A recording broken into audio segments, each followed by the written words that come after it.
Okay, it's December 23rd, 2021. Nice, Sarah. Cool ceremonial lighting. It's the end of 2021 paper review stream. So welcome to Active Inference Lab. We are a participatory online lab that is communicating, learning, and practicing applied active inference. You can find us at some of the links here on this slide. This is a recorded and an archived live stream, so please provide us with feedback so that we can improve on our work. All backgrounds and perspectives are welcome here, and we'll be following good video etiquette for live streams.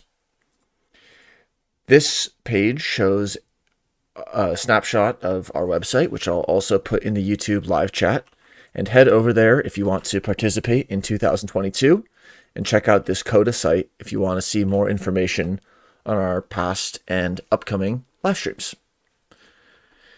Today, the ActInf 21 paper review, we're going to just be reviewing and reflecting some of the fun times and interesting things that we've talked about this year. And just like a .0 is just an introduction, not a review or a final word, this is going to be just even more so because we're going to spend like literally 2 to 3 minutes, 2 to 3 memes per paper. And we talked about them for several hours. So this is just going to be kind of an off-the-cuff thought per paper, not a total rehearsal of the paper. And this should be really fun. So Sarah and Dean, thanks a lot for joining. Maybe if each of you would like to say hello and just what made you excited to participate today, or what would be one kind of overall thought to lead us in here. Go, Sarah. Oh man, the pressure. Okay, I haven't been around for a while, so like my brain is not fully dialed. But I actually was just reviewing some Michael Levin videos, and oh boy, my brain is about as exploded rewatching them as it was the first time. So like looking at life through like an agential point of view versus looking at it through this like homeostatic, my brain cannot hold it all. That's where I'm starting. Thanks. Oh yeah, my name's Sarah, by the way. Cool. Dean? Yeah, hi. I'm Dean. The reason why I wanted to do this is because when I was doing programming pre-retirement, one of the things I found to be really helpful was what we called a learning exhibition, where there was a timeline, a chronological review, and there was a lot of time given over in front of what we described as a significant audience to be able to give people a chance to take the entire breadth of what they'd done and sort of go through it themselves and pick out the highlights. And then a lot of light bulbs went off in the learner's mind. And so for me, even though I haven't been participating throughout this year, I've only been about maybe 30 to 40% of the live streams. I still find that review process to be really helpful in terms of getting me some sense of where I am. Because as we said I think it was the 34 paper, or yes, I think it was the 34 paper, it matters where you came from. So this gives me a chance to kind of look at that and give myself some sense of where the directions are going next. Great. Yeah, we don't have any papers at all selected for 22, so it'll be like a fun, fresh start. So yeah, for each of the papers, well, first we're going to go just look at the videos that are not paper live streams and just see if any we wanted to recall. But then for each of the papers, we're going to just talk about like what were our memories if we read the paper, or if we went to the discussion or listened to it. How did our perspective or generative model change from that discussion or the paper? And then third question, what ideas or themes happened in the paper that came up later or touched upon something we went into later? And then also the last question, how does the paper or the concepts in it or the claims change how you thought about something or did something? So we'll start with just looking through the non-live stream videos.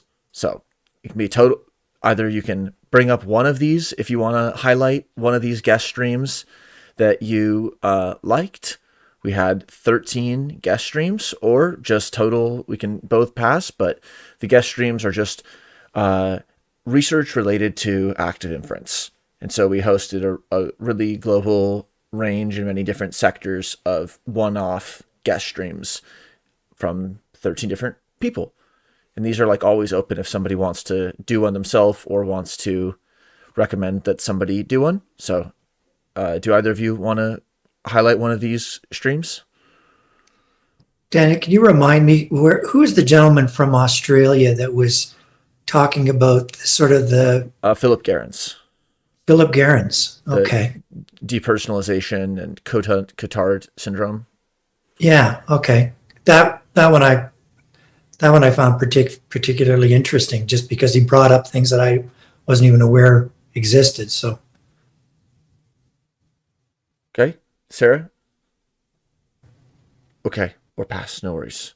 Okay, we had the model streams, which are math and technical walkthroughs or exposition. So the first 4, 1.1 through 4, was Ryan Smith and Christopher White.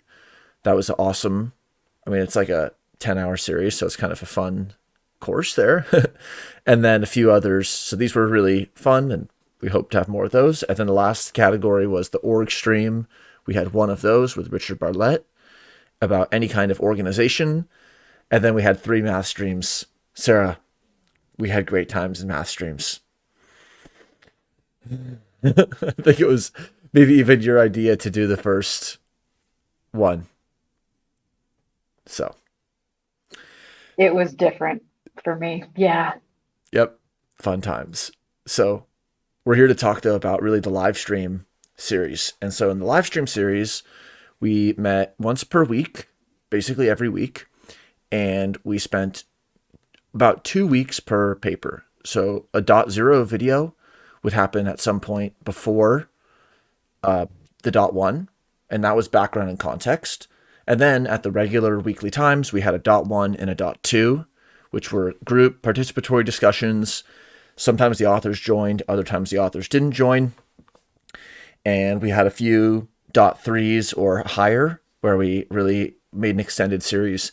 And this allowed us to have a lot of time to go into different ideas. So again, today we'll just kind of take one favorite meme. This is like the haiku form of the papers, but it's just awesome how many perspectives people brought and the papers that we got to read and just exploring it as a new format. So cool times there. Any other comments before we jump into the marathon? Just one quick one. I really like, in the previous slide, I really like Richard Bartlett's coming in and the idea of that org stream, because I think he really wasn't sure what we were on about. And I think we brought a lot of things to his attention, not just, it was that felt like a very reciprocal conversation. And the other thing is when we had the 0, 1, 2, and when we had authors with us, I think, I can't speak for them, but I think that, again, when we had those kind of interactions with people and they got a sense that they weren't just sort of writing to the clouds, but they were writing to real people who were really wanting to have a real conversation with them. I thought that was, as the year went on, I think maybe we're gaining a little bit of a reputation for sort of making these things a little bit more available and a little bit more interesting, because we can have a conversation about it, not just leave it in the script form. I agree. That'd be awesome. Anyone who wants to come on and visit or discuss their paper or share their perspective. So we're going to jump in to the papers. So either of you or anyone in the live chat, just totally feel free to just ask a question or to give an observation. And all of the papers, if you want to follow along, then go to the coda, which I'll put into the YouTube live chat again. At the coda, you'll see the link to all the papers, but also we'll have each paper will be seen with like the title and the authors. Okay, so here we go. Rewind your clock. Spin your arrows of entropy and time. It's now January 2021. Early yonder. And we started with the paper in 13, integrating cybernetic Big Five theory with the free energy principle, a new strategy for modeling personalities as complex systems. And that was by Adam Safron and Colin DeYoung. So the aims and the claims of the paper were essentially connecting FEP, free energy principle, and AI, active inference, with another kind of clade of theories. And that was the fusion of cybernetics, the goal-directed systems, and Big Five, like the psychological descriptive features. So CB5T had already integrated cybernetics with Big Five by seeing the Big Five axes of trait variation as being part of cybernetic systems rather than some other kind of system. And then this paper extended that into the free energy principle and ActInf domain. And just to show one figure, or table, which we'll do from each paper, this was table 1. And it just makes a very clear laying out of the correspondences between the traits and the terms that are used in CB5T, and then the terminology and the ontology of active inference and how those terms exist. So it was a fun beginning of the year because it had to do with personality dynamics and about the connections of domain-specific and domain-general fields and how active inference could play a role in all of them. So either of you want to add a thought on this paper? Okay, so that was paper 13. Paper 14 was The Math is Not the Territory, Navigating the Free Energy Principle by Mel Andrews. So this was a single author philosophy paper, so a very different format than some of the ones that we read other times in the year. And this paper does an awesome job with the memetics of the title, but it really makes awesome historical contributions.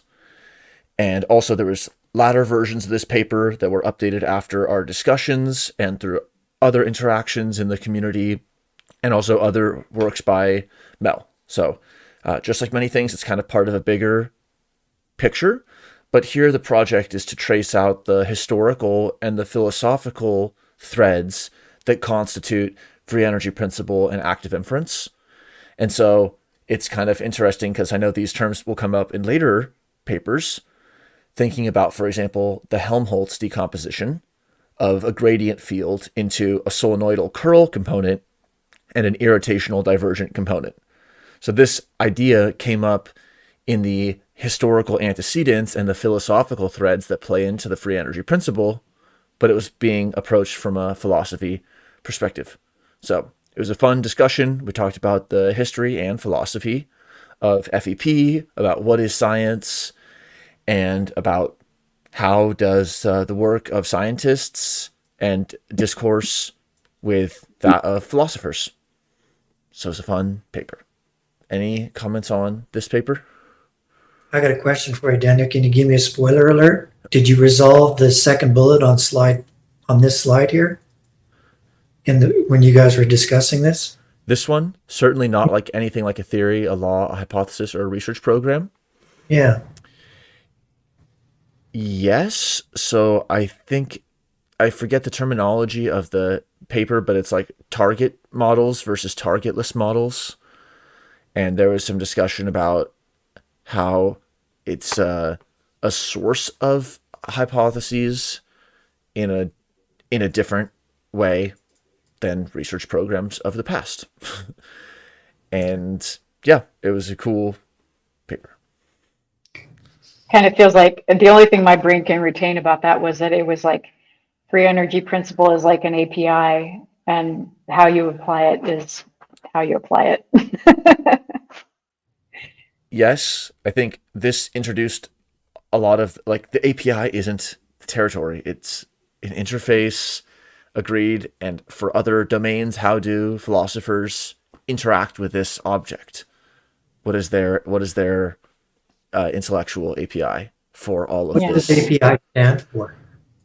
It's a programmatic interface So it's just like sort of, Application protocol. So yeah, something like that. I don't know. yeah, let's look it up because that's, yeah, application programming interface. It calls, so you can like call a certain function from a different program. Okay. Okay, so 14. We've moved from personality to history and philosophy of thermodynamics. We then had a very important discussion in 15 with free energy principle, computationalism, and realism, a tragedy, by Thomas Van S. and Ines Hippolito. So this paper differentiated what they called a realist approach and an instrumentalist approach. And it's actually amazing that these terms came into play, entered from stage left very early in the year, but it was a theme that certainly came out again and again during the year. And to get to their figure, here's their conclusion of their paper. In this paper, we have defended the instrumentalist take on the FEP, arguing that the realist approach is a non-starter, regardless of whether it is representationalist or not. So they kind of make this 2x2, which is in a table in their paper, but we illustrated it as a quadrants here. And so the left to right is realist versus instrumentalist. Like, we're really talking about the real state of the system versus we're using a statistical instrument to measure and model systems. And then there's an orthogonal axis with representation and non-representation. And this paper comes out ambiguous or neutral or system specific on the representation axis, but it disfavors the realist side and says that the instrumentalist side is going to be possibly very productive. So, in other words, some of the claims that the FEP and ActInf make might be consistent with us using them as statistical instruments or models, but not necessarily describing, quote, real features of the real world. So that was definitely a theme that came up again and again in the year. And one of your favorite themes too, Dean. Yeah. Yeah. Well, so again, I'm going to go back and look at this one because I didn't know that you'd done this. But so a question for you. When they talked about realism, are they saying that, what are they saying there? How are they describing what is real? I think the realism in instrumentalism was in respect to the term generative model.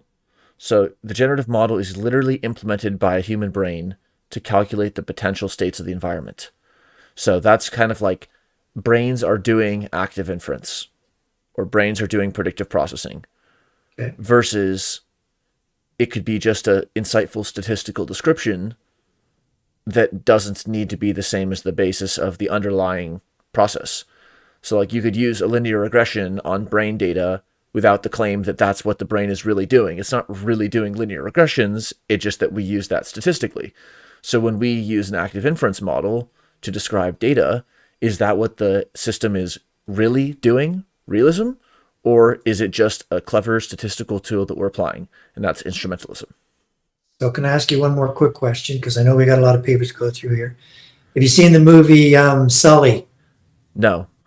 Okay, well, Sullenberg had to land the plane on the Hudson River, and he had to make a calculation when the bird strike hit. So how would these authors view his calculation in terms of picking a place where he had to land? Would they say that that was instrumentalist? Because he was using instruments, and he didn't land in New Jersey, and he didn't land back in LaGuardia. So how do you think how would they play that scenario out in terms of their argument in this paper? So the idea of using instruments, it's related to extended cognition and like humans using technology. And instrumentalism can still be approached when there's real lives on the line. So let's just imagine that the pilot was using some sort of heuristic and some sort of back of the envelope calculation and based upon a falling parabola. That's instrumentalism because it's being used just as a insightful statistical description rather than necessarily a description of the system itself, which is like realism. So maybe I need to see the movie though. And Yeah, no, you learn about should. it. It's a great movie, and B, I actually used it in my program because I actually thought that it was some combination of the two. There's the real situation, and then there's the instruments to tell you how far you can go. So I'm just curious. I'm going to go back and paper now. Friston and others, I believe, have called that kind of a structural realism. Like, there's not a denialism that there is statistical regularities in the world. So it's not like a sort of pan denialism.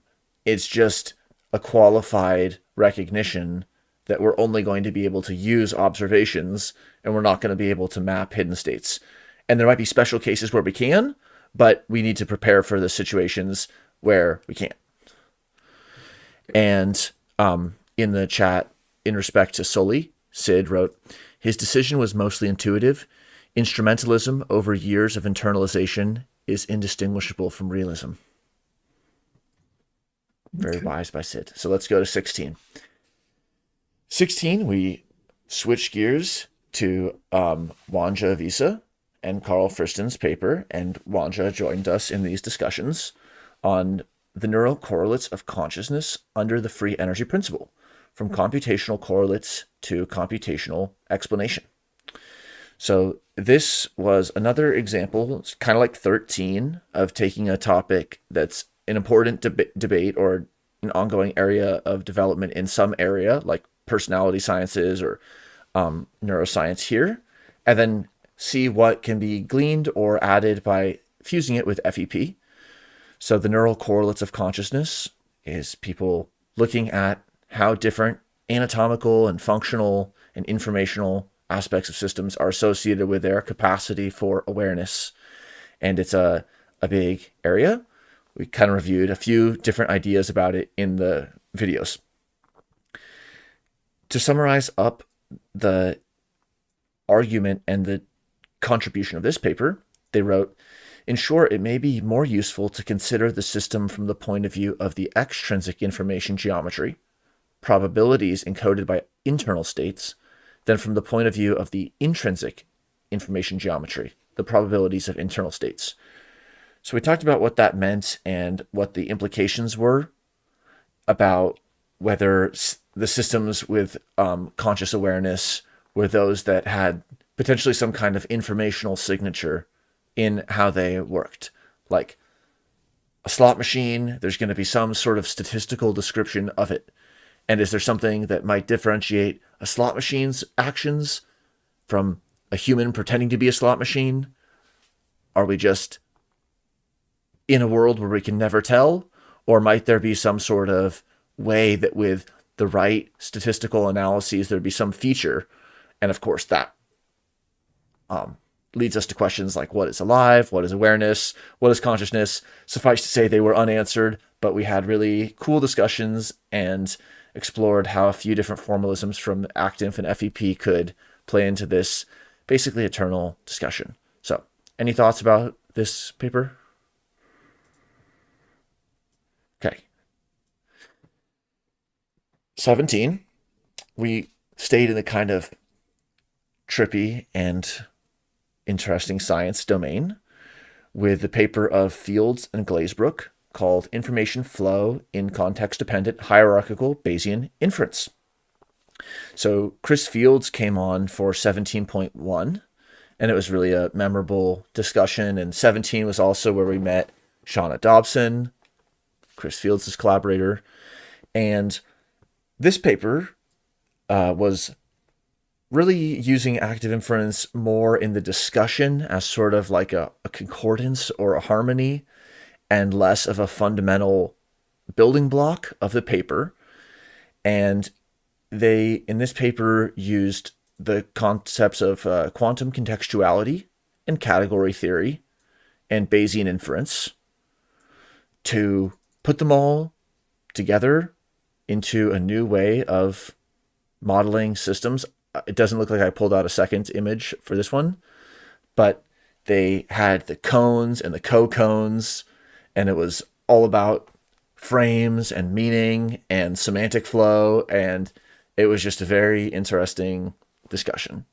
Any memories from those discussions? Yeah, Sarah? Yeah, I this was the first time, and this was in my first year of this graduate program that I'm in, philosophy of science, where I learned about the frame problem. And it's really like it's like once you see it, you cannot unsee it. And now it's like I see that constraint in everything, and I'm not sure if I'm thankful or if I hate him for bringing that up, because it's like it's terrible. It's a tyranny. What if you like were to summarize the frame problem or why it matters or how it relates to ActInf, what would you say? I mean, really kind of a layman way of putting it, but it just you it's like contextuality. You can only get so much information. You like with a particular perspective, you only the information versus context ratio in some sense is fixed, is how it's kind of like a woo-woo way of putting it. But you know, and I think about it even with the paper we'll cover later. Like Levin's problem, like you can slice the problem on the time axis or the state space axis, or like, but you're always slicing it. You can never get the full picture, is what it feels like. Dean, what does that make you think about? Oh, I walked in out of the wilderness on this paper. This was my first encounter with you folk, and I'm still putting my head back together because my head blew up, and I pick up all the pieces and reconstruct it. So again, I always try to bring it back to the simplest examples, and I agree with Sarah. For me, this speaks to why there's such a thing as change blindness, like why you can't count the passes, the basketball passes, and see the dancing bear at the same time. But no matter how much you try to take in, there are upper and lower limits. And this just as soon as I saw this, I was like, oh my goodness. Sarah said you can't unsee it. I was just like, I don't know if you're going to be a slide here with the moth to the flame, but I just flew right into the flame at this point. That was it. It was over because I didn't realize that people were talking about this stuff, and it was really cool. I just pulled one of the slides just so we can kind of recall that. So it was like about these graphical images, and then there was it's kind of like a way of looking at programs. It's a structure that represents programs, but also other things too, with the choose spaces. And that was the whole discussion, right? Like, what is the scope? What kind of systems are we talking about here? And then there's like the sort of coherent system in a given perspective. And then there's the case where like two perspectives are looking at a given set of classifiers, the A sub letters. And so that could be like the person at one point and the same person at a future time point. But it's like if the memory is in a different frame and it doesn't have the same semantics, then like the memory changed. But then if the memory does have the same semantics, there was some invariance. So then what is the structure of that invariance? And then this isn't a math review stream, but with Shauna Dobson, this is where we were going to the whole time crystal diamond, infinity perfection diamond sheath area, which was like I was just like glad to have heard it from Shauna. I hope that we can like fill in some of the structure underneath that as individuals and as a group to better approach those ideas because they were interesting. Okay. So on to 18. All right, so 18, we met back up with Christopher and Ryan, who had done the model stream 1, 4-part model stream on the step-by-step guide to active inference. And here they joined us for more of a research discussion on their paper, The Predictive Global Neuronal Workspace, a Formal Active Inference Model of Visual Consciousness. So this was fun because it was some colleagues that we knew, Christopher and Ryan, and they kind of knew how we operated a little bit.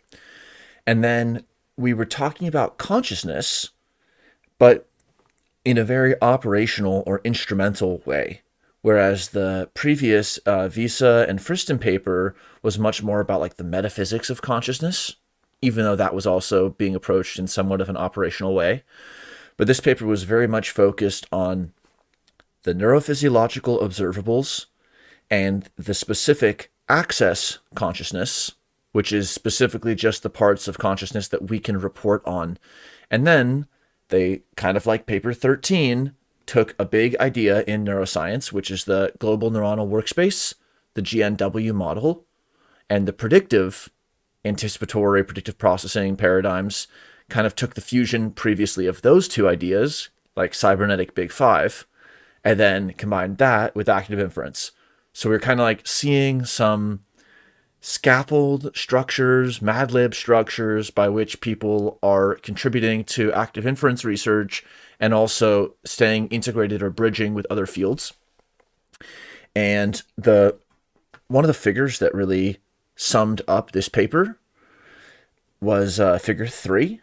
This is a Bayesian network description of the generative model with arrows showing the dependencies between the hidden state factors and outcome. So each one of these nodes is like a variable of different types. So the level 1 outcomes are visual on the left side. And then on the right side, there are things that you say, verbal report. I see a square, or I didn't see anything. It's kind of like a linguistic state machine for action, and then like a visual state machine for input. And then there's this attention modulating precision about how the visual level 1 outcomes get mapped through that A matrix to the level 2 outcomes. And so the sense states of level 2, the outcomes, are the hidden factors relative to level 1. So that's like very much the kind of hierarchical Bayesian modeling that we've been talking a ton about. And then this is like the inference combining the level 2 factors as well as information about the trial number. And then that is what kind of allows the model to swing back from sensing like a square and red, and then making inference on it being like a red square or whatever it is. And then that arcing back into the inference on linguistic structures. So it was a very integrative paper and cool topics that we had brought up even already, like consciousness and visual awareness, and using specific models to test hypotheses and make unique predictions and experiences. So, any thoughts on that? I think what I took away from this was, because this was the second paper that I participated in, and I realized very quickly that in order to be able to get some traction and be able to show how things are working, there were really small windows that the researchers were looking at it over relatively really short time frames. Otherwise, you don't get any traction. So I quickly understood that if you're going to be able to do something with this, you have to take it one piece of the puzzle at a time. You can't take all 1,000 pieces at once. If you want to be able to say something that you can actually defend, otherwise you're inferring instead of being able to show the empirical evidence. Yeah, it's almost like, yeah, you can infer, you can predict, you can even look 20 miles ahead, but you got to take one step at a time with your body, and that can be like slow and painful because it's easy for your mind to race out way in front. Oh, I could have been here already if only this had happened, or I can imagine myself at the top of the mountain. Yeah, but you got to act. And so this was sort of the kind of work that we love to see. So, paper 19. This was Deeply Felt Affect, the Emergence of Valence in Deep Active Inference by Casper Hesp, Smith, Parr, Allen, Friston, and Ramstead. So 2021 paper. And this was kind of like fun because we were just discussing papers weeks after they were published. Like, fun to just be in the loop at that speed. And I kind of remember that for this paper because it combined a few different things that people had said about active inference for a long time, which was, first off, it can deal with affect and anxiety and metacognition. And the second one, that there could be a deep temporal planning. So not just instantaneous gradient minimization, like moving your eyes to the dimmest or most uncertain part of the image, but like moving to the part of the image that wasn't the most uncertain now, but was predicted to be the most uncertain. That is what is called temporally deep active inference. And this paper did that. They had some beautiful images, and they specified and encoded generative models for affective, where anxiety was an affect, active inference, where this beta and the gamma are like the precision and the inverse of that, which is like the ambiguity. They're like kind of one over each other, beta and gamma. So whether it's high precision or low ambiguity or vice versa, how that uncertainty variable plays into the free energy minimization given C, the preferences, and E, the affordances on pi policy. And that's what allowed the organism to do these temporal rollouts. So it's like at time point 1, it was doing prediction on time point 1, 2, and 3. At time point 2, it was still doing it on 1, 2, and 3. And that could be either it like doing kind of retrodiction, or it could just be doing some time horizon of forward looking, or some combination thereof. But they showed some really provocative patterns, like when there's a deep temporal rollout with a high variance and possibilities, like things could go like 90% of the time go well, 5% of the time they're amazing, and 5% of the time they're just like deathly. That can lead to anxiety because every path will have some lethal possibility. But that's like walking in a city. Like you can't do the every possible rollout. And so that's a theme that came up, which was when we're applying active inference, how do we do principled rollouts so that we can do computation that's effective, whether that's because we're more on the affect management side, or whether because we're on the computational efficiency angle. In either case, having adequate rollouts is really important. So it was a cool paper. Dean or Sarah, any thoughts?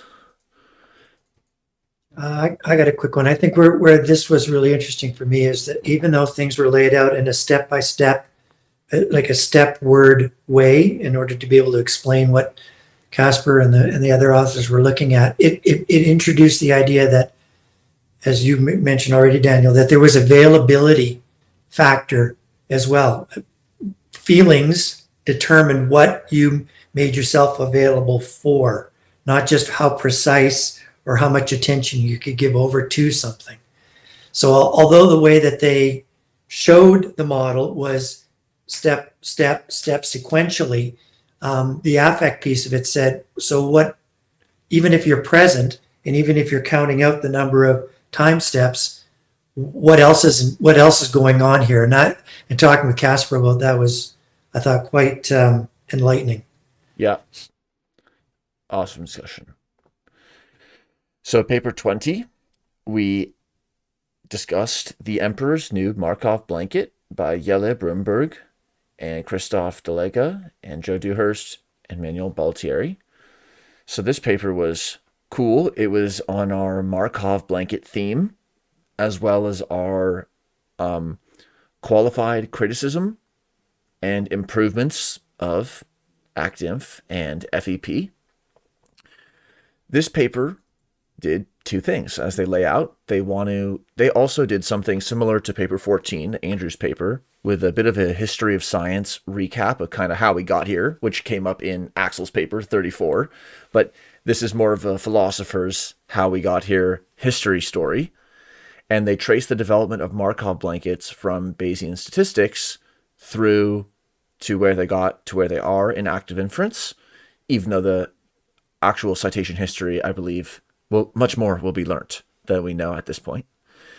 And then they talk about the philosophical implications of different perspectives on what Markov's blankets are. So they conclude either you stick to the original innocuous but metaphysically uninteresting formulation of blankets, or it's bolstered with novel metaphysical and probably also perception and control theoretic math premises.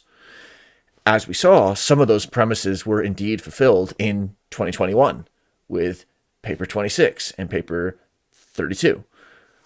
Some, but not all, of the criticisms are still really important, though. And we talked about the distinctions between like a generative process, the actual causal structure of the environment that gives rise to observations. Like that's the actual ecosystem where it's raining. Then there's the generative model, which is the agent's generative model of that ecosystem, for example. And then also the difference between a posterior density and a variational or recognition density, which we're not going to go into, but this plays into the difference between using inference with a model versus within a model. So like the scientist is applying the linear regression that's doing inference with a model, but then like the universe that they're in, if you're thinking of that, it like is the model itself. So it is also related to a little bit like realism and instrumentalism. So it was a great philosophical and important socio-historical critique paper. Also, Jelle was the first person who I ever heard about FEP from. Him and Tobias in the summer of 2015. So that's kind of cool that he was able to join and that we were able to reconnect and that he's still working on those topics and sharing his important perspective. Any comments on this one? Yeah, so the with and the within part is really interesting because if you inference with, that kind of lends itself to the traditional sort of academic perspective of a framework. But if you're within a model and you're trying to see yourself not just within the sort of your focal limits, but knowing that you're embedded, how that changes things. At the time that we took this paper up, I wasn't really paying much attention to this because I already kind of was thinking of active inference in both ways, being sort of inside and also framing something. So I was selecting out what I wanted to pay attention to. But one of the things I will say about Jelle is I've read 3 of his other papers because we made them available, and not just a prolific author, but brings up really good ideas. Agreed. So on to 21. So 21, this was a fun series. This was with John Boyk. So John Boyk, who will be like a ActInf Lab advisory board member in 2022 and got more involved in the .tools organizational unit and like really contributed a lot. Like it was awesome just to get involved with him this way. So he had written a 3-part science-driven societal transformation series. It's really like a 3-part small book, but in these 3 papers. And they talk about applying active inference across multiple scales and socio-technical structures.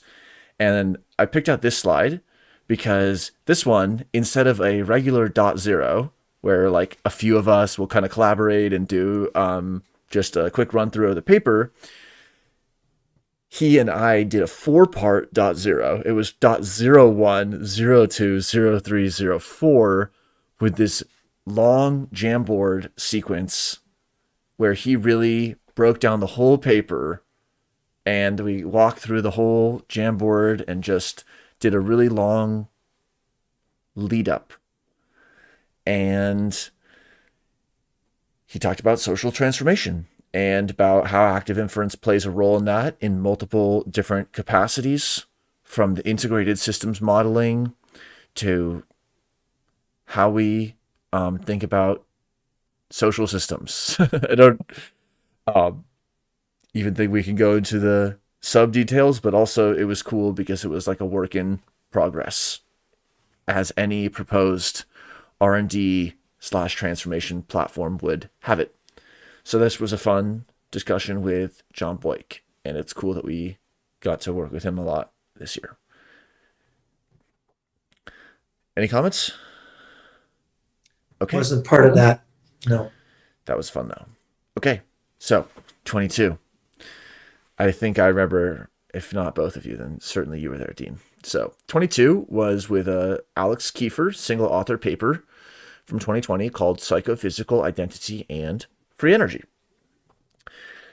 So this paper had a target thesis that biological systems are those whose internal states come to encode statistical models as a result of spontaneous self-organization in response to environmental pressures. So that kind of like adaptive self-organization, it's not a FEP only take. However, this is where the real FEP hypothesis comes into play, which is that those systems learn and make use of their models by minimizing their physical free energies. So that brought us to a discussion about minimization of free energy and life. And so we talked about there's systems that are at equilibrium, and then there's systems that are sort of infernos, and then there's the controlled burns. And all of these systems are kind of playing the free energy minimization game. So we talked about what kind of equilibrium is living versus non-living, what is the boundary that we're looking for order or disorder to be shaped within, what timescales, phases, temperatures, metacognitive processes matter. And Alex was a very willing conversant. And do either of you have any memories from this discussion? Other than the fact that he was bringing identity in, which I think sometimes we can focus in on the continuation aspect of it, or we can. What he brought up was how can we see identity playing along or playing nicely with the free energy principle. Yep. So it was a good paper. All right, 23. So this is in kind of the middle of the year. So this paper was a 2021 paper in Synthes called Embodied Skillful Performance, Where the Action Is by Ines Hippolito, Manuel Balteri, Carl Friston, and Maxwell Ramstead. So, Dean, why don't you just describe the paper? Well, no, because it's not fair. Because as a parent, you're not supposed to pick your favorite children. Oh, but it's pretty obvious what my favorite was. So rather than be biased, I'll let you talk about it a bit. All right, I'll give the bad cop version. No, it was a great, obvious paper. Really brought a lot to the lab in the discussion. So what they did was they talked about control theory and several historical frameworks for control theory, including what they called instructionism, the idea that motor commands are passed like kind of telegraph messages to the motor plant, which is kind of the operative physical actuator. They also talked about theories of optimality. So that was kind of theories of information transmission and control. And they tied that to theories of optimality, specifically like optomotor control theory. They then contrasted those traditional, or at least non-active inference models of control with active inference. And they argue that active inference does not need to posit the instructionist assumption. Rather, it can be interpreted as an interactionist account, which was something we went a lot into. And just to dig one layer into detail before Dean, love to hear more, we talked about how active inference challenges optimal motor control theory and the way that it frames sensory motor behavior. And just one cool meme that I think stayed with us was traditional OMCT accounts of behavior can only specify performance using a single number, a scalar that is defined and consequently tracked by a value function. So here is the greedy hill climbing robot on the just trying to find out the gradient. But of course, if you just go up the gradient, then you get trapped in local maxima. And how do you balance reward and learning and development? And so, yes, reinforcement learning, reward learning, they have all kinds of heuristics and totally functionable things that they do to get around some of those traps, like local maxima and learning bias. But what was very fascinating in this paper was to take an embodied, skillful, and cultured perspective and combine that with a different way of thinking of this surface, that landscape, and the agent doing inference on the landscape, thinking about it in terms of the irrotational curl-free component and the solenoidal divergence-free component, aka the Helmholtz decomposition, and then thinking about what that decomposition meant and did in the context of this interactionism that active inference brings, rather than the instructionism, which is implicit and explicit in these optimization-driven optimal motor control theories. What do you think about that, Dean? Yeah, well, I can remember going back through the paper and just like cheering them on, because I think that they laid out a really good argument. At the end of the day, what this paper for me asked, without getting into sort of the technical parts of it, was how soon do you bring the material into the interaction? So when I say the material, is something pre-designed or something pre-formatted or already, somewhat organized. And even when we talked to Carl in June, and he was talking about the EDU aspects of active inference, there was still some question around, are there consequences for bringing plans forward too quickly in terms of what that means in terms of a cost if we are building a generative model? How does that affect things? Are we helping people by making things in finger quotes simple, or are we in some ways manipulating them instead of allowing them to be the manipulators of what happens next?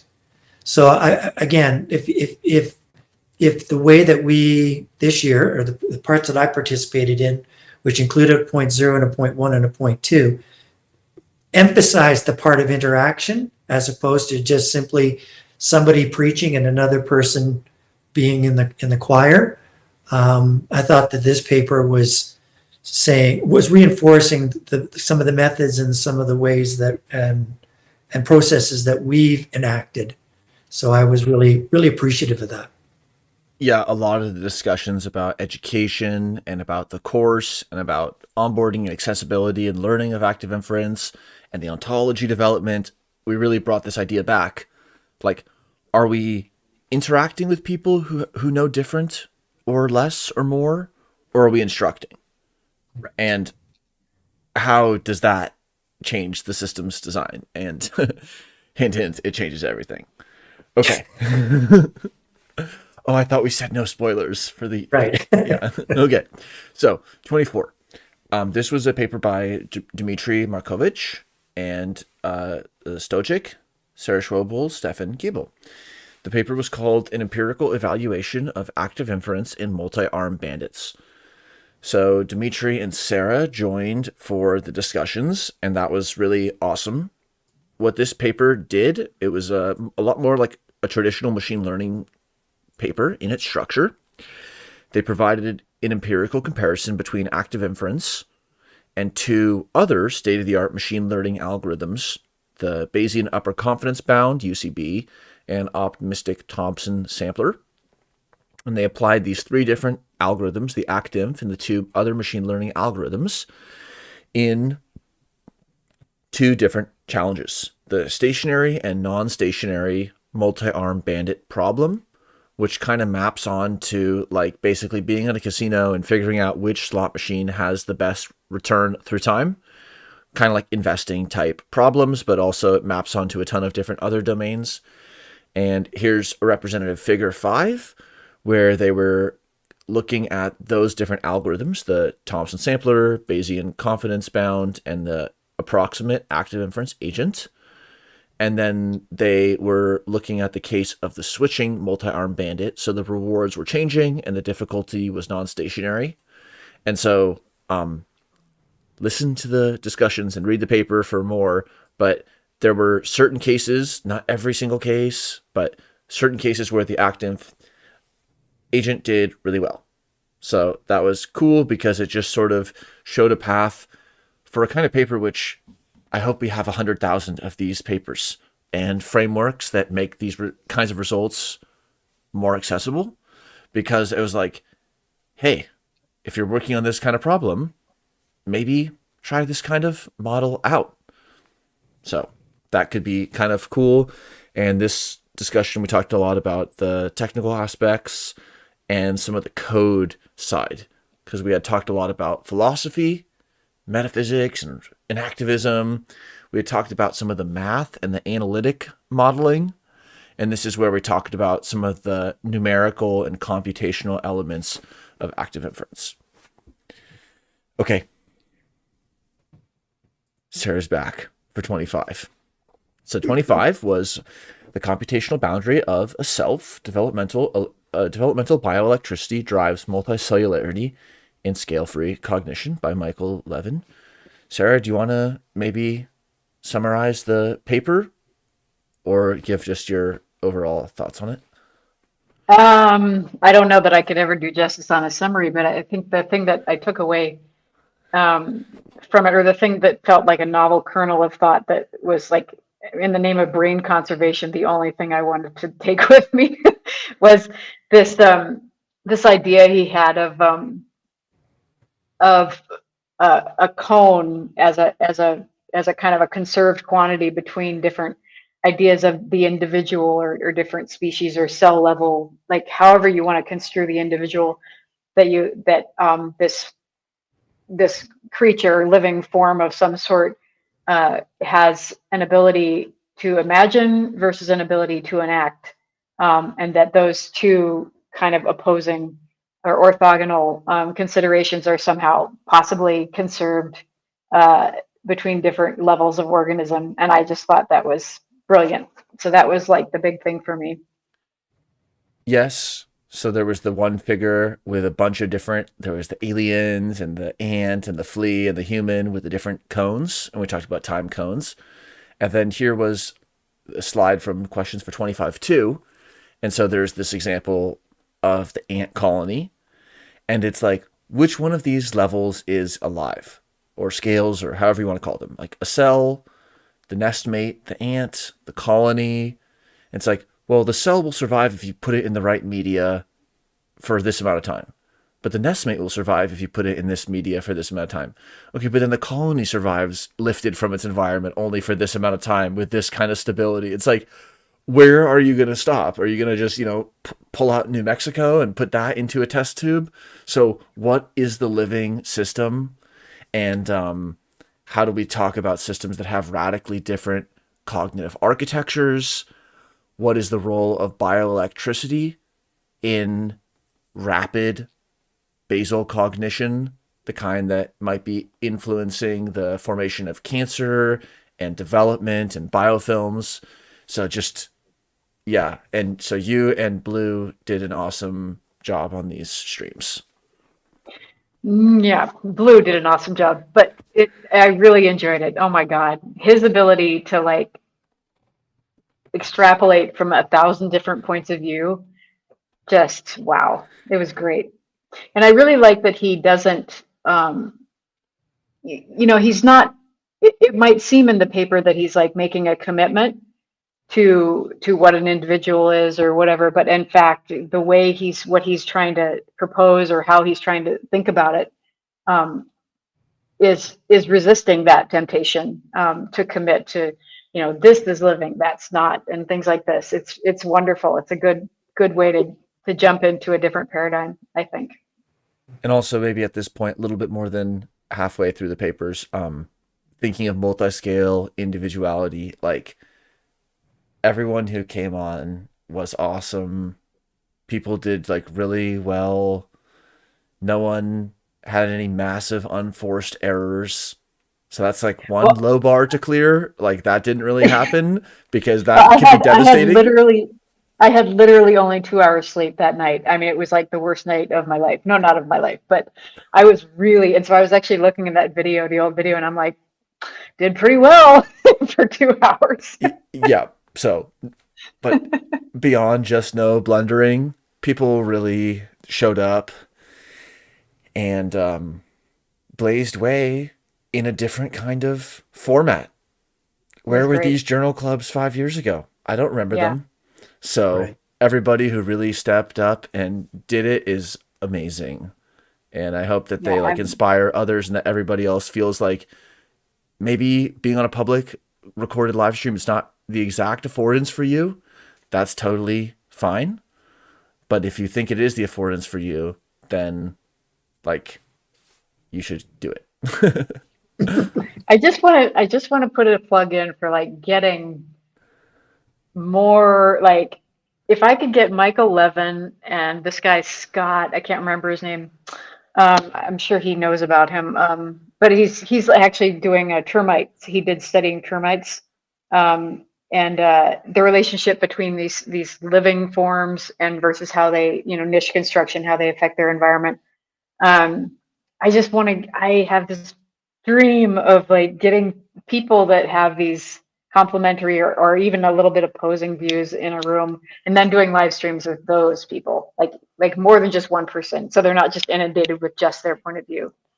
We'll facilitate that. We'll help anyone design that, and then we'll make the email thread and make that event happen if the people want to participate. So 28 or 26, sorry. So 26. Nice, A through Z. Good number. So this was Bayesian Mechanics for Stationary Processes by Lancelot da Costa, Carl Friston, Connor Hines, and Gregorios A. Pavliotis. So this paper, as well as 32, which we'll talk about soon, it was kind of like this left-right 1-2 punch of two very impactful papers that were submitted in mid-2021, like June-ish, and then kind of came out in the end of the year. But these papers, let's see in the future, looking back, how much they changed the game or in what ways they changed the game, because of course there's so much more to be done and so much different too. So it's not about like evaluating which ones were super impactful or not, but suffice to say that 26 and 32 took a big step forward by taking a big step back, and they took a first principles look at internal and external states and did some very important work to formalize, if not prove to the nth degree and demonstrate in every system and tighten every bolt and everything, but give a unifying formalism and way of talking about this idea of the sigma or the mapping function between internal and external states. Because just the sort of blanket concept alone, as we heard from several very important guest streams and other critical papers in the community, just having statistical installation of states, of course, does not entail that one side of that blanket or the other is living or doing inference or cybernetics or doing anything interesting like at all. And those who didn't think that were very optimistic, but also they didn't think through some of the basic implications of just mere statistical insulation.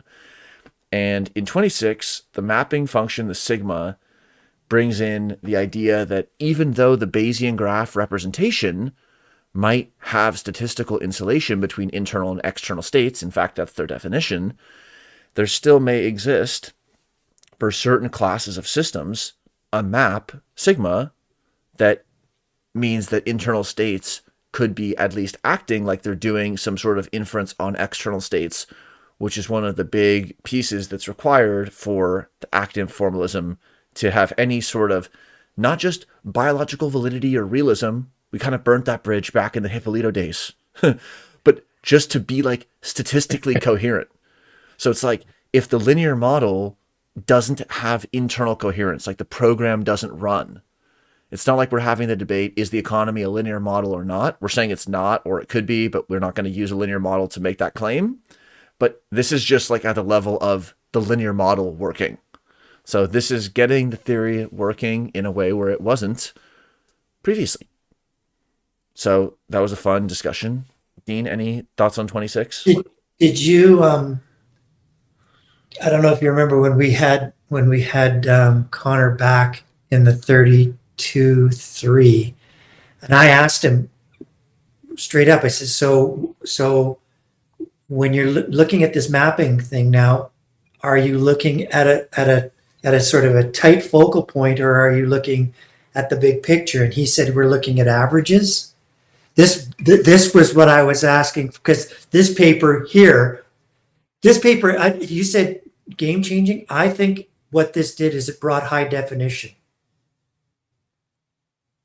I think the game is the game. I think the game is still being played out. There's still some uncertainties, thank goodness, because that's why we're here.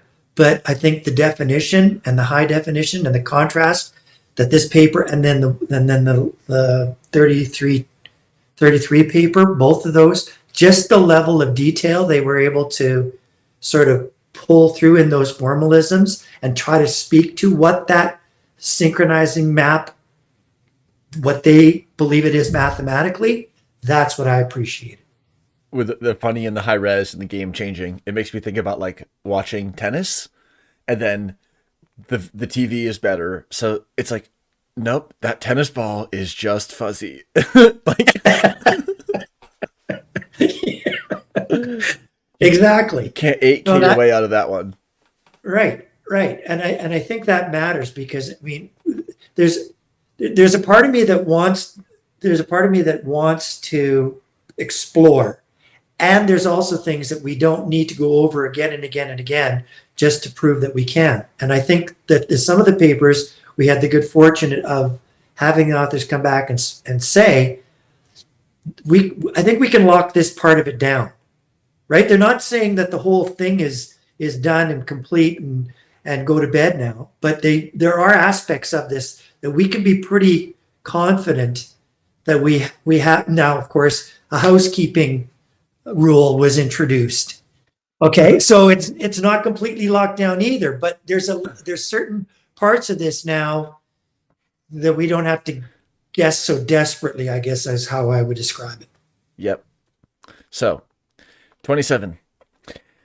Here was another single author paper of a quite different type. This was Active Inference, Applicability to Different Types of Social Organization Explained Through Reference to Industrial Engineering and Quality Management by Stephen Fox, a researcher fearlessly unafraid of long paper titles. And this was a great set of discussions with Stephen on the streams. So we talked about organizational active inference, and some of his other later work was even on like autoethnographic active inference, which is really a fascinating topic for a lot of us.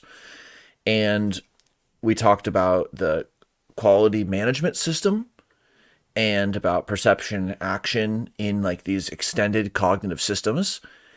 And lest anyone think that he was coming on to sort of speak for the factory farm approach, there was a very interesting discussion about craft and about how do you have the mobile and flexible producing qualities in systems and have them be regenerative and participatory and bring kind of like the high reliability attributes of, yes, car factories, but also like organisms, high reliability biochemical factories, and then take that sort of a integrative perception, cognition, action approach like we do in ActInf to this system. So any comments on 27? Yeah, I think it's time we mention two of our colleagues in particular, because they really stepped up on this one. That's Stephen Sillett and Blue Knight, because they both came in and they asked some pretty good questions. And I think Stephen did a great job of talking us through his paper. But I won't forget Stephen Sillett's question around the scaling of dead things. And I thought that was one of those moments where it got really interesting really, really fast. So not to say that there is never drama in holding live streams, but that was a really, really good moment, because not every one of these papers is there complete agreement on. And I think that was one of those times where a couple of our colleagues really stepped up and said, rather than attacking, but just saying, please tell me more, because I'm not really sure this is how we've sort of evolved the idea of active inference so far. In some respects, it felt coming into it like there was a pre-forming in order to be able to make a case. But I thought this author did a really, really good job of saying, no. You mentioned this. It's not just on grand scales and, mass production. There's aspects to this that are very much craft-based. And I thought he did a brilliant job of speaking to that. He shared his screen and he brought up a lot of other resources. And yep, we can't name everyone who was on a live stream. Go to the coded page to actually see everyone who was. But yeah. Stephen, Blue, Dave, Scott, David, many of you and others really made it super fun. We just had many of you where we would have other research meetings with very different tone, but we had a ton of fun in the streams, but we also, I think, kept it kind of on the rails, which is that balance, right? Because exactly. It is recorded speech. So 28, speaking of, this was Lars Sandved Smith with Hesp, Mitaut, Friston, Lutz, Ramstead. A late 21 paper. So this was just, again, kind of a fresh off the presses discussion with Lars, who came on. And the paper was Towards a Computational Phenomenology of Mental Action, Modeling Meta-Awareness and Attentional Control with Deep Parametric Active Inference. So we had talked about the deep parametric inference previously. Deep active inference with the rollouts through time and about the anxiety and metacognition. We also had talked about attention with a Smith and White paper about the visual attention. So here we kind of combine those ideas and we talked about multi-level Bayesian modeling of deep temporal systems, time point 1, 2, and 3, and that same rollout structure. And now we still have those uncertainties, those variances, but also we have the second level, the attentional level is now nested inside of a third level, which is this meta-awareness.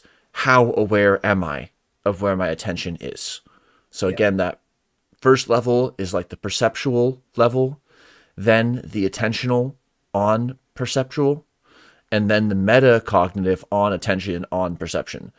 So that was the probabilistic graphical model with the deep generative model and 3 hierarchical levels of state inference. So this was just a fascinating discussion. It just showed how the active inference structure, even just the ones that we've seen now, which are by no means all the structures we will have, how it allows itself to be nested and composed here to make really recursive, strange loop agents. And so this was a very interesting paper. Yeah, we got into the statics and the dynamics, and again, I don't know if I was the only one, but there was also some time given over to the, again, what am I paying attention to, and versus what am I available to, and not just focusing on all of the attention aspects of it, but what's maybe just slightly outside of that attentional frame, but is still factoring in and influencing what the go forward or not go forward move is. So again, this was Casper had a couple of pretty, I would say, impressive papers last year or this year. I guess we're not there yet. It's still this year. 21. We'll do the odd lang syne karaoke at the end if you're still down. Okay, paper 29. So I'm 29 years old, and we read my paper for 29 with Alex Shantz, Maxwell Ramstead, Carl Friston, and Axel Constant. So the paper was ActInf Ants, an active inference framework for ant colony behavior. In this paper, we adapted a model that previously had been used for visual epistemic foraging on culturally patterned pottery motifs, and we adapted that to the case of ants who could do stigmergy. So they could modify their local environment with pheromone, and then they use their antennal senses to prefer pheromone and select actions that would realize those preferences. And then we simulated those ants in a multi-agent setting, the T-maze test, which is like a common test used in all kinds of foraging paradigms in the lab. And just like this paper 28 showed that it was possible to do these recursive, composed, nested agents, here we actually showed for the first time that it was possible to use active inference in a stigmergic context. So not just an embodied inactive agent, or not just one that had a cognitive policy selection element that was active inference, but multi-agent setting where there was also modification and feedback with the environment. So it was pretty cool to talk about the Inference paper. And Blue did an awesome job as the facilitator on this one. And yeah, anything you wanted to say on 29, Dean? Well, I was getting ready to go over to Europe, so I didn't get a chance to sort of be on the live stream. But I did watch the live stream. You and Blue go through it. And one of the things, I'm glad you mentioned the recursive piece. One of the things that I took away from this was not only was there a function that was looking back on itself, not only was there stigmergy, which was something new to me, there was also a kind of a fractal element to this. And so, as I said, I didn't participate in the interaction aspect of this, but what I came away from, interestingly enough, is I wasn't really sure whether, after reading your paper, whether active inference is actually a framework or if it's a process. And so maybe that's something that we'll revisit in 2022. Cool question. All right, 30. So for 30, we read a single author paper, which was by Matthew Sims, How to Count Biological Minds, Symbiosis, the Free Energy Principle, and Reciprocal Multiscale Integration. So this paper did some philosophy of biology and then had a case study of a squid bacteria symbiosis. So we'll just show that to get at the big idea of multiscale integration. So multiscale integration is kind of like emergent systems, multiscale systems. However, the author here makes the contribution of differentiating uniscale from reciprocal multiscale integration. So uniscale multiscale integration, unidirectional, is like you have the entity, it's the user, and then you have the resources. And the resources are like inanimate. So the user could be like some sort of emergent computational phenomena invoking dumber, deader computational elements. So there can still be this multi-scale integration with emergence, but the sort of activity only flows one way. Even if there's bidirectional causality, still there's like only a building up in one direction, which is actually what makes these systems very easy to talk about in terms of like top-down emergent and priors and bottom-up emergence and things like that. And that's in contrast with these systems where kind of both ends are each other's user. They're more like interactive. So this is a bit more of the interactionist instead of the instructionalism. This is also challenging notions of just the unidirectional integration from sort of dumber and more particle-like to more abstract in general. Well, that's how some systems are, the unidirectional integrators. But the bidirectional reciprocal integrators, it's kind of like, I don't know, a rainbow, but it's not just like anchored on both sides by something that's of one type. It's kind of in a feedback in a different way. So that was a cool paper, a lot of philosophy and bringing some previous theories into play. Like here, I remember that Dave brought up Gordon Pask and conversation theory. And that was also a cool thread to hear about previous systems and cybernetics theories and about how ActInf gives us like a new light on some of those topics. What did you remember from this paper?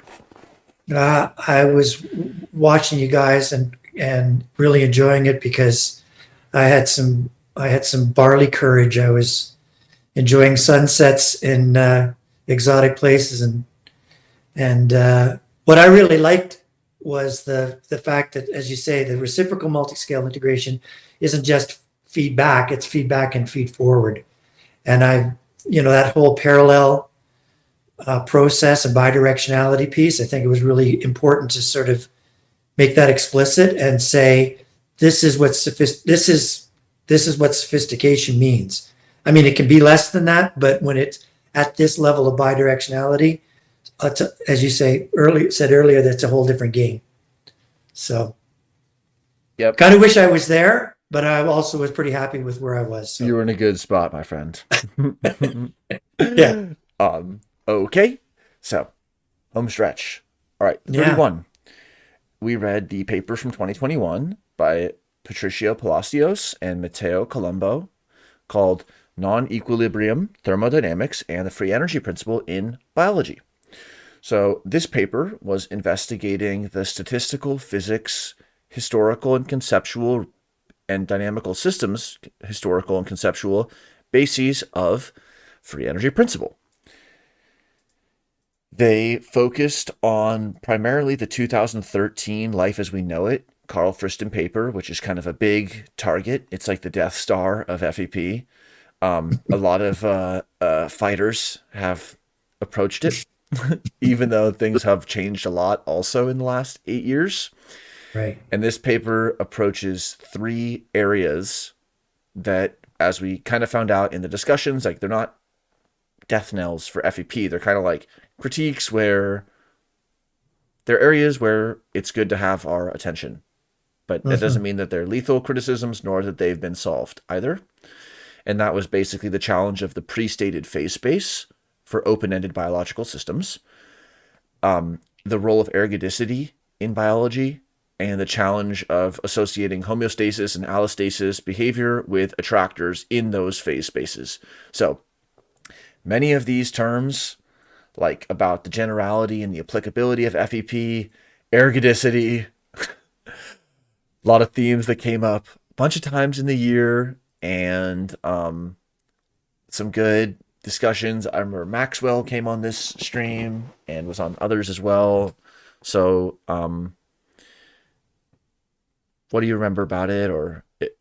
I was doing molecular testing and I wasn't really participating in this one. Yes. Good. Okay. 32. So 32 was awesome. I'm sure it was one of our favorites. Yeah. It was Stochastic Chaos and Markov Blankets, 2021 paper by Friston, Hines, Oldshofer, DaCosta, and Parr. So this paper, we just had the dot 3 like a few weeks ago, or like last week, right? With Connor, I think. Yeah. And it was just awesome. It got at that Chronos, Kairos difference. Like it's always dot 3 somewhere. That's the new 5 p.m. because it was like, we can always do another discussion, and we could always have the author share their perspective or how they're looking back at the work now. Or if anyone ever loved one of these papers, they could just do another discussion on it or just share their view. Or it's like always possible to click that Kairos up by 1 again and just build on the past, like a blockchain a little bit. And then there were so many figures that were fun in this paper, but it was about this same coupling that we've seen a bunch of times, but it did a few different things here. First, it introduced that unity is plural and at minimum 2 notion of the coupled systems in the internal and the external states, and then took on the sort of granddaddy complex chaotic system, the Lorentz attractor, and did some things with it I've never seen, which was to approximate instrumentally while retaining the chaotic signature in Ilyapanov and reframing this sort of vector field dynamic system into this decomposed and then recomposed and partitioned and reintegrated way that was just really exciting. What did you think about it, Dean? Well, I don't have the math background, and I keep bringing that up. But the thing that I found interesting is I learned about the Langevin, I learned about the Lorentz, I learned about the Laplace, and I was actually after you. I'm going to pump your tires for a second here. After you sort of took the reins on this one and tried to explain in a way that was available for people who may have been watching that. It wasn't just for people who already have, a solid foundation on the math. You tried to explain it in a way, and I think if there were two papers this year, if you wanted one on the philosophical piece, and if you wanted one on the explanation of what the math is telling us, I think the Hippolito paper and I think this one, I don't really have a favorite because I think each one of these papers brings out an important aspect of this whole active inference realm that we're diving into. But this paper in particular, wow, I mean, in terms of its trying to explain what the math formalisms are trying to tell us, if you don't get scared off by that, and it gets scared off by the kind of arrows going off in all directions piece, it's very informative. I don't know that it's a takeoff point, but if you've been looking at this now for as formally as long as I have, which is about 6 months, again, this was a really big moment in terms of sort of filling in a lot of the stuff that we're hypothesizing about and making it a little bit more tangible. Cool. When I read papers like this, I think I don't have a math background either. That's why we need Yeah, the but I was disclaimer. able to sort of have conversations with people, and after going through this, I was like, no, this is the Laplace place, and this piece, and this is the Lorentz piece, right? It wasn't just a Langevin formula anymore. There was actually and I mean, I wouldn't be able to write it out myself, but actually seeing it now, it just didn't look like a bunch of squiggly lines or some kind of an abstract painting. There was actually some coherence to it. Yeah, like looking at this and thinking, oh, this is like the chaotic flow, and the arrows of the flow, and the blue arrows, they're pointing in different directions. Here's like the flow on my strategy or on my approximation. Right. Of course, if I were over here, it would be a similar flow to if it were very close. And then how do we hold that highly operative, chaotic, real flow, even one that's analytically defined so nicely like a Lorentz? And then how do we have it be tractable yet retain its essence and not just sort of like, cut up the cat and then just go, okay, well, now cats don't move. Well, I got a better sense of pullback attractors. I mean, I was while we were going through this, I was imagining things like, so maybe there's a math to desire lines, out in the Serengeti, or maybe there's a math to the termite mound, right? Not just in terms of how we can graph it, but in terms of how it makes sense in terms of realizing those patterns in nature as well. Anyway, again, this was pretty. I mean, I guess I'm on full geeks on display, but if you like to geek out on this stuff, this one was a really good paper. Yep, it was a classic. So fun paper. Thanks for Connor also for that .3. Yeah. Paper 33, good old 33.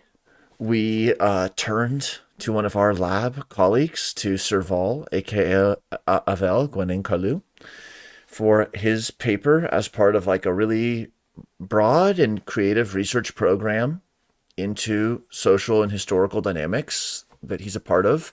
And the paper was Thinking Like a State, Embodied Intelligence in the Deep History of Our Collective Mind.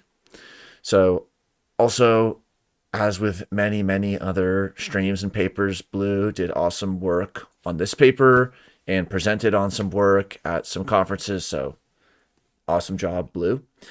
This paper made the argument from historical as well as sort of conceptual bases that states are current. I don't even really need to describe them. that they can be understood as hierarchical control systems, essentially similar in their core physical architecture to brains. And Avel uses active inference to ground collective intelligence across different systems and scales. And the paper hits on a few different topics, which is kind of outlined by this map figure that we used in some of our presentations. And it covered topics related to like multi-scale embodied intelligence, some of the anthropology and historiography, I guess, about states and anthropology. Just like, yeah, areas related to people studies, and urban metabolism and the collective mind. And the memorable moment for me was with Dave, and Dean, and Steven when we, in the dot two, we were just talking about like the cafe next to the park with the red light and the preference for light. And we just sort of started walking through how we apply active inference. And so that was just a cool discussion. And this is an example of like, yeah, like, you know, cities and states, the things that people care about, wouldn't it be useful if we had a better way or a different way to talk about them? So that it was just a fun experience with you all. And also it's clearly a very relevant topic. Yeah, and when you started doing some of that table manipulation stuff, in that moment, sort of taking and manipulating and moving things around, I think that's active inference. And I think my big thing was, I wondered if I was going to start some kind of a conflict around the idea of scale friendly, but I didn't. There are actually people who actually took that into their lexicon and considered it. And here's the thing: I think sometimes in this setting, one of the things that the participants have evolved around is the idea of introducing new things. And I mean, if they're ridiculous things, I mean, we'll all give each other a hard time. But if we're introducing new things, it isn't just sort of shot down out of hand. People will try and find ways to incorporate it. And again, that is active inference. So that was my big takeaway from this. I was really kind of impressed with the idea that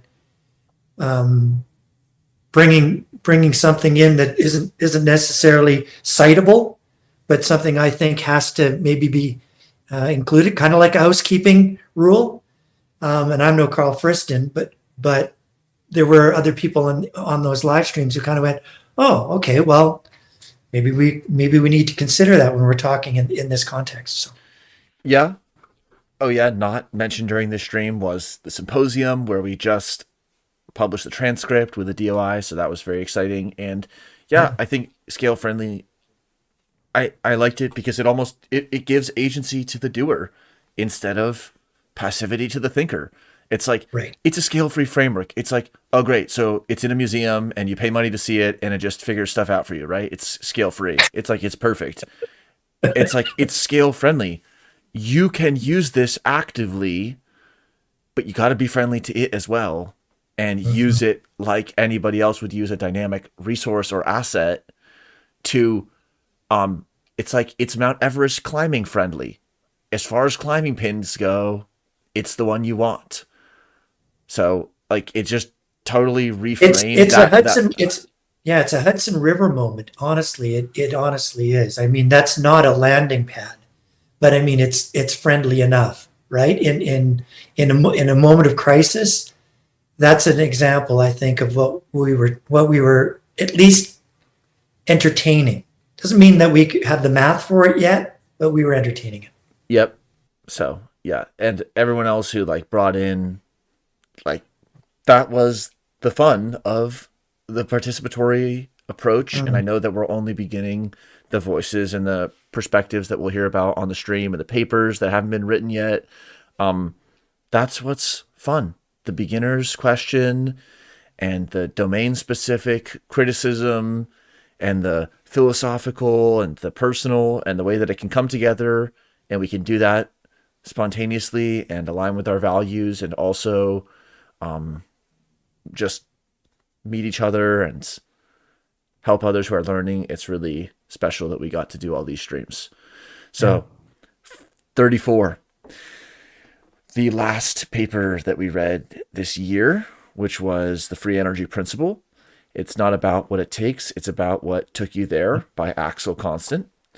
So what a paper to end the year with. So Axel is a long-time collaborator with me on the Inference paper and some other work. And so I love his writing and the way that he's talked about active inference and contributed to it in the philosophical and in the ecological and other areas. And the writing was engaging. The examples were clear. The labeling of what was called the entailment problem was one of the centerpieces of the paper. What's the entailment relationship between minimizing free energy and life? Is the strong claim, the sufficiency claim, valid? That if you're minimizing free energy, then that's sufficient to say that the system is alive? Or do systems that are alive, by what definition? But systems that are alive, out of necessity, must they have done something looking like minimize free energy? And just that nexus and the slide play and the discussions that came out of that just in the last few weeks with you and Stephen and others were great. Sid wrote the paper 34, did a number on me. JK. Yeah. It was a very interesting paper. So any comments on 34?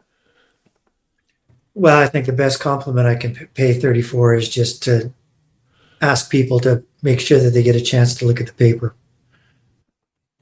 Agreed.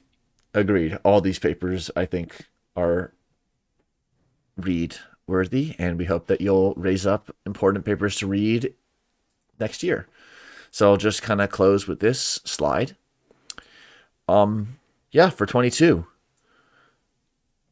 what are you looking forward to? What papers should we read? Who would like to join in? Who can we invite? What else could we do in .coms or other units? What other functions could the lab serve? If anyone's looking to contribute or get involved, they really should. All backgrounds and time zones. If you just want to show up for even 1 hour a month or more, there will be an awesome place for you. And if you want to interact, it would be cool. So, we had a great year. Dean, do you want to add anything about 22 or on any other point? Well, I think I mentioned the other day that one of the things that I'm kind of looking forward to is I hate the word reset because it implies that somehow something was already set, and it's not. Saying that, I think that as much as we've had the privilege of learning this year and the privilege of having people come in and explain what their papers are and that sort of thing, I hope that 22 reintroduces a little bit more naivete and a little bit more, I think I used the metaphor of adding another walnut shell. I think it's the biggest thing for me is that everybody that has participated so far has come in with a really open mind. They don't necessarily come in trying to show how much they know. And I think that if we all sort of carry that forward into 22 and really, really appreciate that learning is about not knowing first and foremost. And if you come into it, even all the priors that you have and all the experiences and the backgrounds and the things you've been able to figure out, and we seem to check a lot of that before we go live and our song begins to play. And I think that's a really, really healthy thing. And I think in 22, it will be the thing that will keep the band together, for lack of a better way of describing it. I think people will know that every single time they can show up, they can show up with with whatever background they have. Because you keep saying it, but I think it's great in principle, and it's hard to overcome. People need to see evidence of that. And I think, again, I'm not trying to pump your tires too much here, but as long as we can keep that front of mind and keep that culture on display, I think 22 is setting up to be something really, really amazing. So congratulations to you for doing this. And like I said, back in April of this year, when I don't want to kill the name, but I was at my cabin and I saw you guys talking to Chris White, and I just was like, oh my goodness, oh my goodness, oh my goodness, what is this? Where did this come from? So that's Nate. Let's say it's not necessarily for everybody, but for those who it is for, I think it's only a matter of time before they're going to hear about this, and they're going to want to get deeply involved in it. So well done, Daniel Ari. Let's Good job. It was All right. a very fun year. So big thanks to all the organizers and just everybody who is part of this year's fun and epistemic and pragmatic value, because it really was special. So to 22 and beyond. Right. Great. Take it easy. Peace. Have a